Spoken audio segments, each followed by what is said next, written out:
Are these sensitive issues? They're sensitive for your intelligence and your human heart, but they're also sensitive for non-members. Non-members. That's why I didn't want any but the members here. If there are any others, I accept African American Christians that they be here. But for them, no, if they can get in here, if they come in here, they just like you.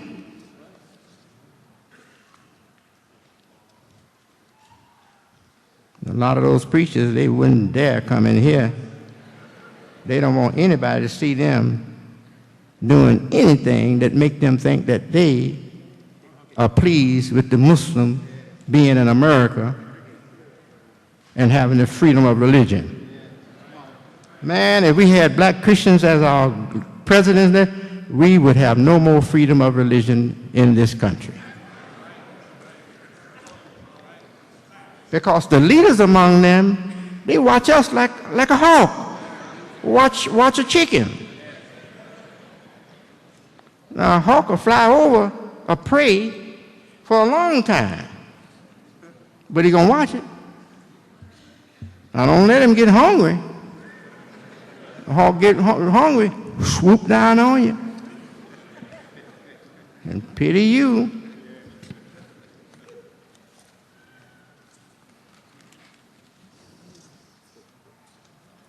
But if they knew what was going on in here, they would dismiss all that other stuff, all their fears of us advancing and getting more of the African American community with us. They'll get rid of all that fear and everything. Well, they ain't got a teacher on this planet that can give them what I'm giving you.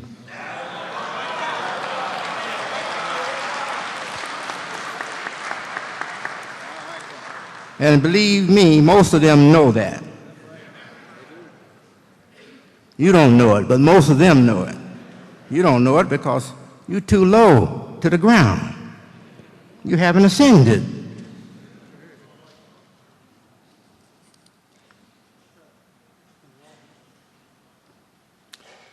Okay, again, now we turn to race conscience and pride failures. Race conscience and pride failures.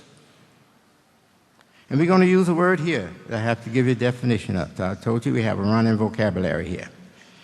Definition of sludge, spelled S-L-U-D-G-E, sludge. Definition, quote, mud, mire, or ooze, covering the ground or forming a deposit as on a riverbed. As on a riverbed. Now, what is a river? Messianic flow in the human spirit.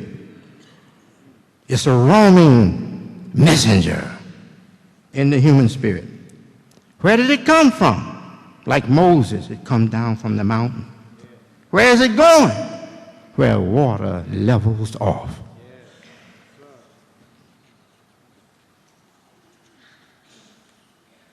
Sludge.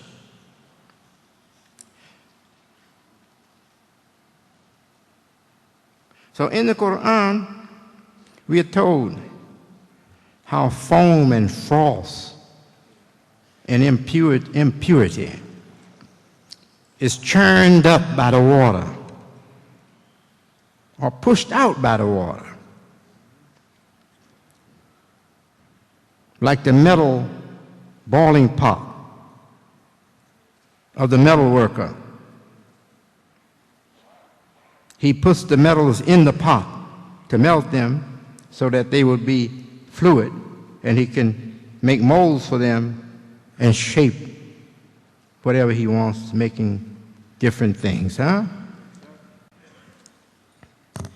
And Allah says in the Quran, and the frost is pushed up to the surface to be thrown out. Impurities. Impurities. All of these pictures has reference to the microcosm, which is the soul. the great learned people, they see two creations. They see the natural creation of things in nature, material, bodies, Jupiter, whatever, earth and everything. They see all of that as the macrocosm. And they see the human world as the microcosm. Micro, as you know, means small. Any of you with high school diploma, you should know what micro means. Micro means small, miniature. Macro means large. Yes, the bigger. So, all of the language you will find in Scripture is addressing, importantly, the world of the human soul. The microcosm. The microcosm. And that's told in the Quranic language that goes like this. Man, do not think that your creation is a bigger creation than the world. You are the microcosm. That's what Allah revealed to Muhammad, to tell them they are the microcosm, not the macrocosm. Our life forms of the macrocosm. We can't have life unless it comes out of material world. Human life, as every other life, is born in and comes out of the material world. That is the macrocosm. The macrocosm produces or supports the microcosm coming into a being, coming into life. But it isn't wonderful how Allah checks our importance that may make our head too big and destroy us before we reach the purpose that God made us for, So Allah checks that. Most High is He.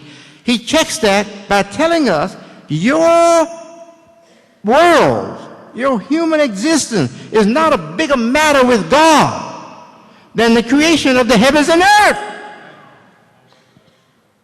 Because I created that universe to birth you. The microcosm. But the things that I created, like matter and plants and animals, those things have not received of my spirit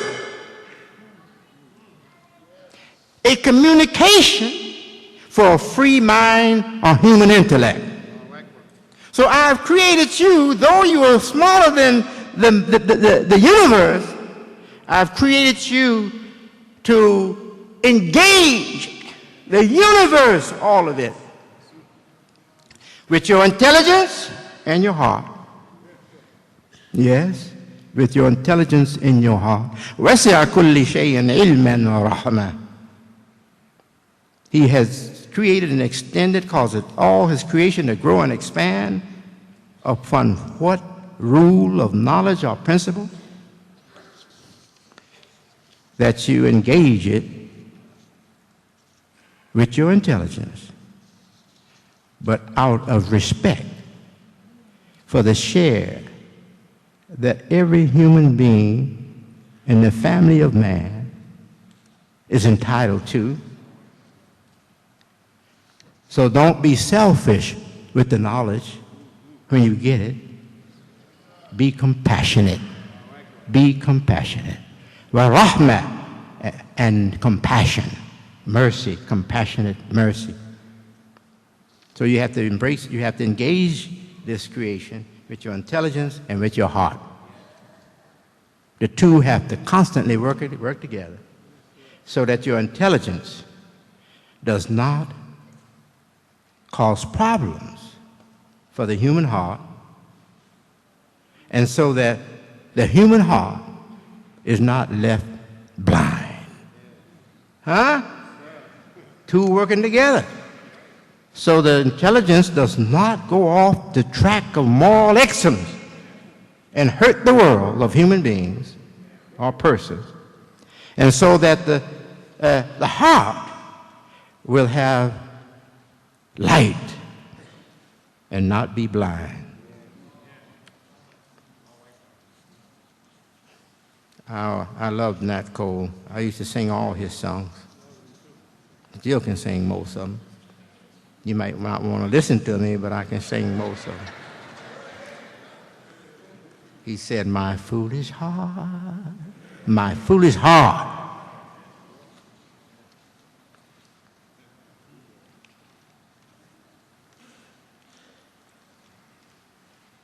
Isn't the condition that we see in our people in the public life and at home too, isn't it an indication that the intelligent, decent, moral heart that we got from our first leaders who were trying to bring us up from slavery, isn't that heart absence in them? They have foolish hearts. Most of them have foolish hearts. All right, race conscience and pride failures. I gave definition of sludge. Mud, mire, or ooze covering the ground or forming a deposit as on a riverbed. What is the importance of the riverbed? Jonah is a sign. Not Jonah. Yes, Jonah. Jonah was the one who was swallowed by the big fish, right? Jonah in the belly of the whale. Yes, he's the one. It's in the Quran as well, in the Bible and in the Quran.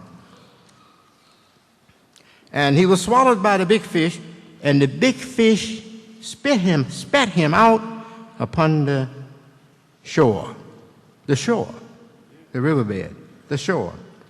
But you know they don't swim in rivers. But for us to understand the religious guidance, we should see it as a riverbed. Spat him out upon the shore. And I'm sure the persons who wrote that, they had in mind the Nile River. The Nile River. The Nile River rises and falls. And when it rises, it throws out mud, sludge, but rich, what they call it? Luvian soil. I think that's the word for it. It's the rich soil that covers the ground or the land. Topsoil. We call it topsoil. But there's another word. Luval or something like that. I don't know. No, it starts with an L. Anyway, that's not more important in our direction we're going in. So let me keep on going in this direction. Yes, and because that is thrown up out of the river, when the river rises, that area have what is called the fertile crescent. That's how it's identified in geography. And at one time in history, Egypt was the breadbasket of the whole world. Egypt had advanced over the whole world in a similar way that we see America, the United States, over most of the world, all of the world. The richest nation on earth today is the United States, and it's been holding that position for a long time. Doesn't mean it's going to keep it, but it's been holding it for a long time. Yes. So, and what accounted for Egypt being so wealthy and rich, I think two things. It had a culture that could captivate the mind of any ordinary person, educated or not.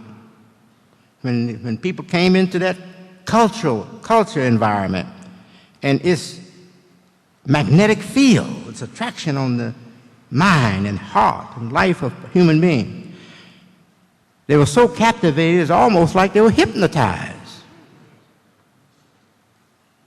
And that culture carried their mind and their life. Carried their mind and their life. the language of their culture was so, what is the word for it?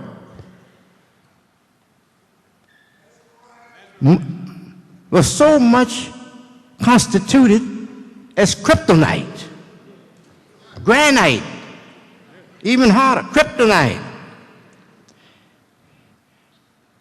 That it baffled them. Right now, do you know it started maybe 100 years ago or more? Intelligent researchers from Europe and America going to Egypt, just going to Egypt, trying to break the code of that ancient language, hieroglyphics. They were trying to break the code, and they're still working on breaking the code. They haven't broken it, but they've gotten a lot out of it. They have been successful to translate some of that language, that ancient language, but most of it they haven't been able to translate. And you know what it is? Picture language. Picture language. They use objects in creation, like a sunrise or a moon in the sky, in a night sky, and many other things they have. So it's the language of symbolism, metaphors, without plain talk. Plain talk. And believe me, that's what the Bible is for most of you all. Kryptonite.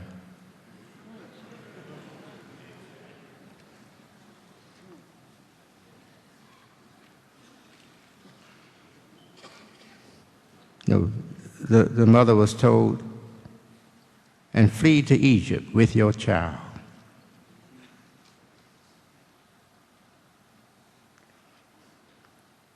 Now, let me connect this part right here. Sludge, muck, mire, ooze, covering the ground, or forming a deposit as on a riverbed. If I would ask any of my brothers, I have one sister still living, only had two. My mother only had 2 girls and 6 boys, total of 8 of us. If I would ask any of them living, and all of them are living except one, my sister Ethel, may God give her peace in paradise. If I would ask any of them, how did you spell your name? For most of your youth, your young years, and how did you pronounce it? They would say, we spelled it M-O-H-A-M-M-E-D.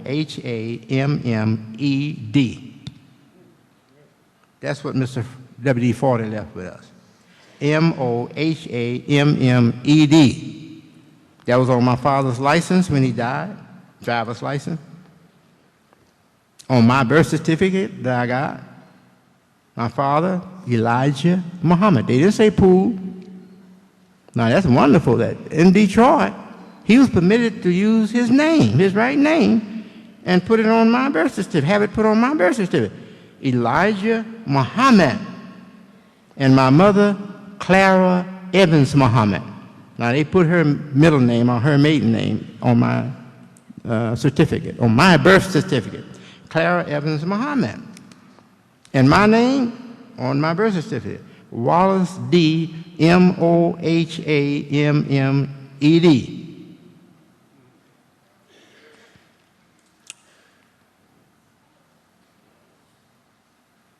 I don't know why that should be a sensitive issue, but for some few of you all, it is. Every now and then, somebody in the audience, when I'm speaking, I was in Philadelphia speaking to an audience, mostly non-Muslims. No, I don't say that. It was 50-50, about 50-50. But I was invited to address an audience of non-Muslims. But we had a good number there, and mostly all youngsters. It was the audience was at Benjamin Franklin High School in Philadelphia, a high school that in recent time was named for Malcolm. It was called Malcolm X High School. And the youngsters there, led by a very impressive, intelligent young African-American lady, they have managed to convince them to change the authorities, that is, to change the name back to Malcolm X. So in a few weeks, it's going to be Malcolm X again. Yes, yes, which is good. That should make us happy. Yes, that's our history. There's no Malcolm in any other history except ours. I'm telling you, there's no Malcolm in any other history except ours. If he impressed black people, he impressed them while he was speaking for the Honorable Elijah Muhammad and the Nation of Islam. Now, that might be a sensitive issue, but one thing is for sure, something wrong with our history writers, our African-American history writers, if they want to take the Honorable Elijah Muhammad out of our history and try to set up Malcolm when Malcolm was in prison serving a 14-year sentence for being a pimp and a hustler on the streets of New York, Harlem. And it was Honorable Elijah Muhammad's message that woke him up, stirred his energies, and brought him to come to the Honorable Elijah Muhammad and be taught how to speak to our people.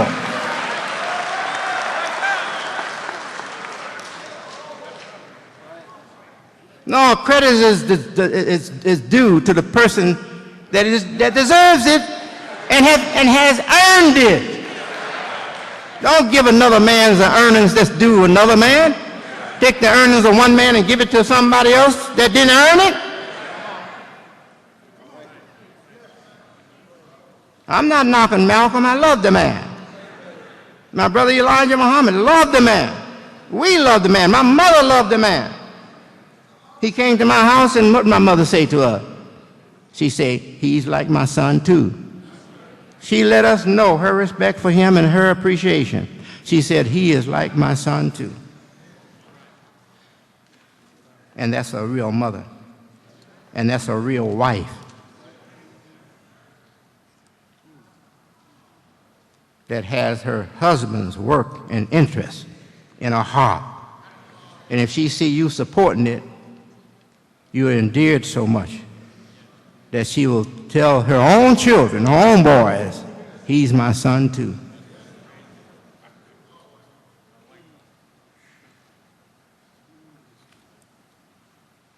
I got to speed this up now.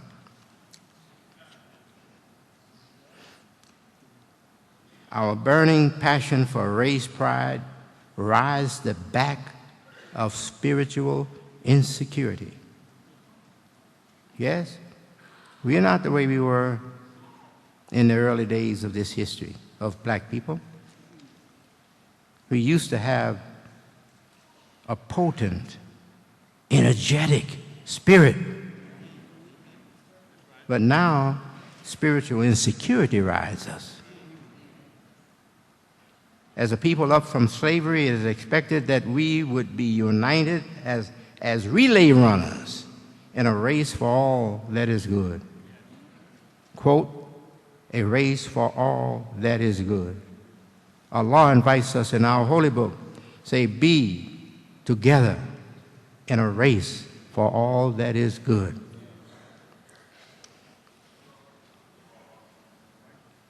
Sadly, as a majority, our leaders are treacherous hawks.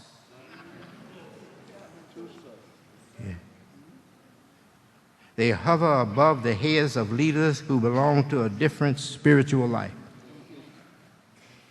They have treacherous alliances, and their treachery mark their professions and show their books on the history of black Americans to be bogus. as a people up from slavery, it was seen that this majority representing our people would be contributing to journalist excellence. But there's no journalist excellence to be respected when they leave out something as important in African American history as the rise of the community of Muslims from the Honorable Elijah Muhammad. Again, sadly, this is not true of them, of our so-called journalists, African-American journalists, making newspapers, writing newspapers and books, and Lerone Bennett putting out big volumes on the history of black people in America up from the Mayflower. Then he came with another one after that, another big volume, and did everything he could to ignore the great new model of human community life, the Nation of Islam, and the followings of Imam WDM Muhammad.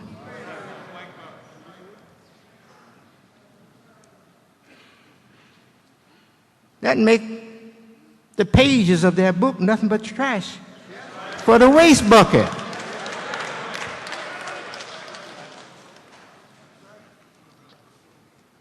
I would love to support Lerone Bennett. In fact, I bought his book. I love him. I met him in person twice or three times.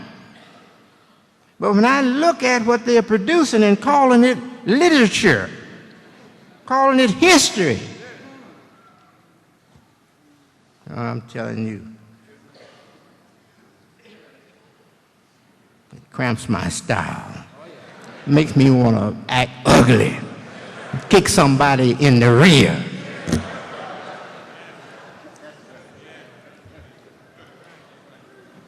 And that's not of my nature, so I just put it out of my sight. All right. We come to now the issue of negativism and Dr. King's spirit. Dr. King's spirit, Martin Luther King Jr., Dr. King's spirit calls on us to be accountable. Dr. King left with us his faith in the people of America. Dr. King lived progress, not negativism.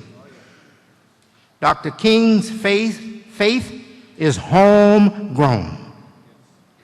The roots are in liberty's best history. It is a history with a window to a living room of skyscraping American people. Towering American people. Our history is a history of slavery, but we fail to register some of the things in slavery that can contribute to us not becoming negative but staying positive. A slave master and his wife who gave their slave Frederick Douglass books to read to put Frederick Douglass on the road to education and statesmanship, that's a positive. Even in the history of slavery, that's a positive.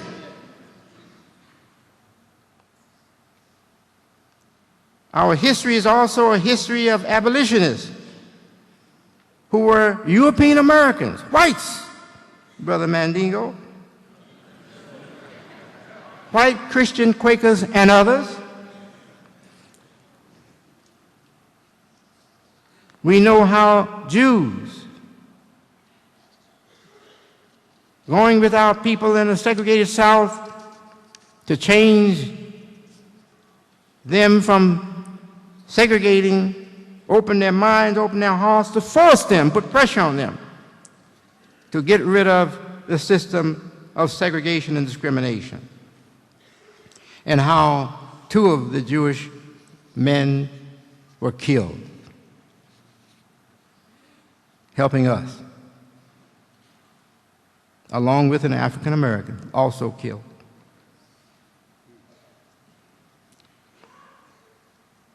But much further back in our history, there was John Brown. He knew he couldn't defeat America with a few men.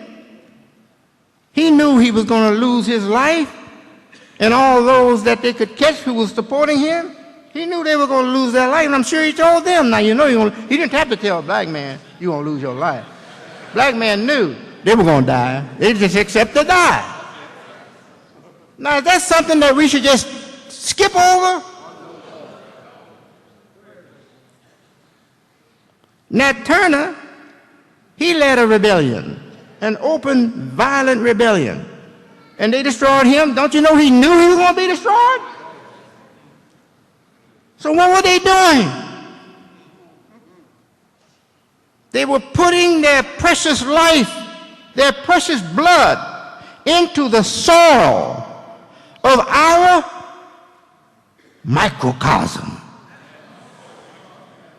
hoping that it would be energizing life, that their death would be a living force, energizing life in our microcosm, to lift our souls up higher and to make our souls strong enough to continue the sacrifice to arriving at the destiny, community freedom. Yes.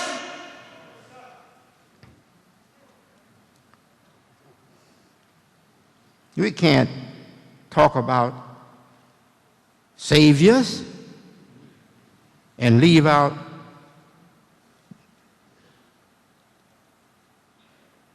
the man they call the wild man. Yeah. Some history books say he was a wild man. They picture him as a wild, crazy man.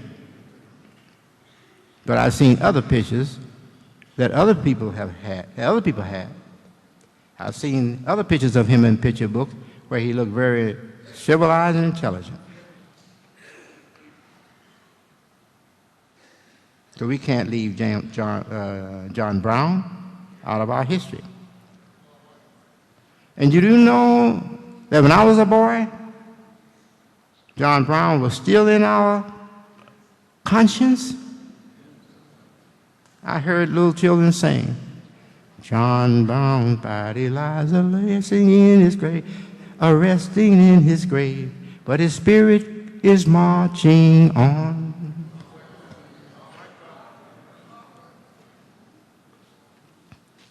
And that is the cause or the purpose for which saviors die. They know they're going to be killed, many of them. Some don't die, are not killed, but they know that they're risking their lives when they make their sacrifice to give their life to the world or to the people that need it for their future and their leadership, success for their leadership. So this is Savior's Day, but let us remember we have had many saviors, but the one that has triggered our energy burst in our microcosm, no doubt, Mr. WD-40. Why don't he say Mr. W.D. Farad? Because that name, I'm going to get to it, is not now as easily understood as the expression that I've given to his name, for his name, WD-40. Now, all of you with cars, you know WD-40, don't you? Yes. And he anointed my head with oil, and my cup runneth over.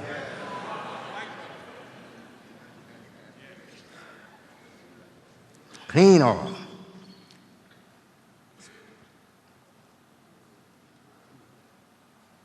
It is a history with a window to the living room of skyscraping American.